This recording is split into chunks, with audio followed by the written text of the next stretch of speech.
For the Module 5 Lesson 27 problem set, we are going to look at some of our previous strategies to represent numbers and use those strategies to represent fractions in the same way. So number 1 talks about drawing a tape diagram to model each comparison using greater than, less than, or equal to compare. So in A, for instance, we recognize that the whole number of 3 and 3 are the same. So technically, there's no reason to represent that as a tape diagram.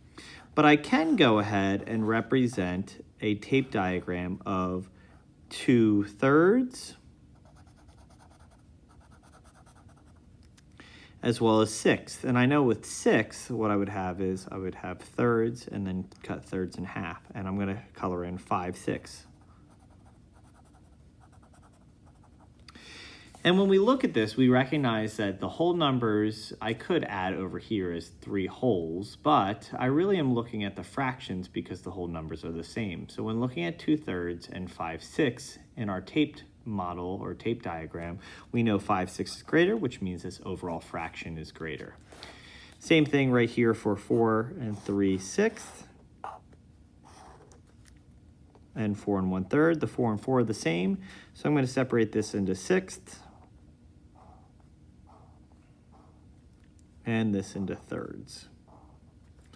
So I'm going to fill in 3/6, 1, 2, 3, and 1/3, and we can see that this one is greater. So if I added 4 on each of them, this would still not change. It will still be 4 and 3/6 is greater than 4 and 1/3.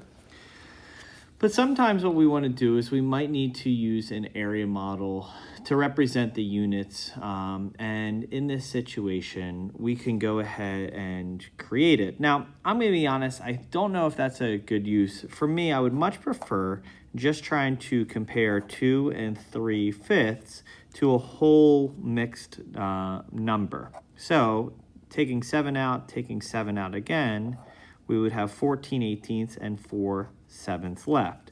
So I would much rather, instead of drawing an area model, just go ahead and create an equivalent fraction.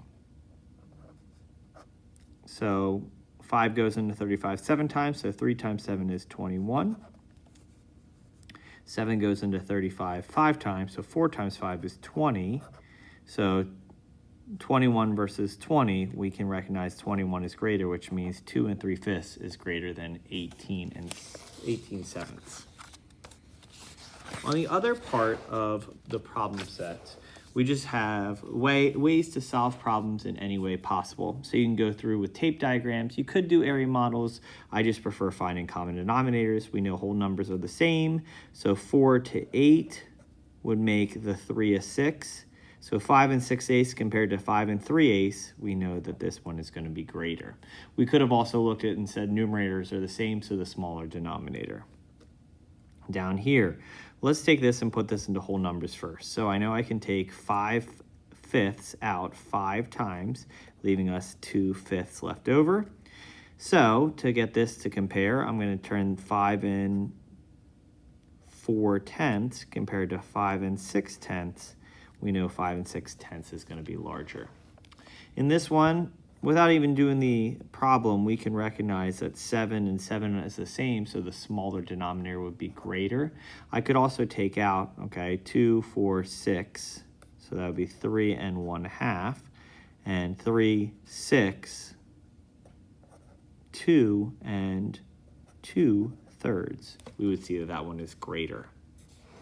The next one, we're going to go through and recognize that I can take 5/5 out 4 times, leaving us 4 and 2/5. Compared to 4 and 2/7, we know the smaller denominator would be greater. And this last one, we're going to take out the whole numbers or mixed numbers first. So that will go in 3 times to 24. 24 up to 29 would be 5/8. How do you get to 24? It would happen 3 times, so 3 and 5/8. This time, we'll go into 3 times, will be 9, 10, 11, so 2/3. So now what we're going to do is we're going to find a common denominator. And this happens to be 24 again. So 3 and something over 24, and 3 and something over 24. So To get from 8 to 24, I times 3, so 5 times 3 is 15. To get from 3 to 24, we times 8, so 2 times 8 is 16. We know that 15 is smaller than 16, so this one be greater. 11 thirds is greater than 29 eighths.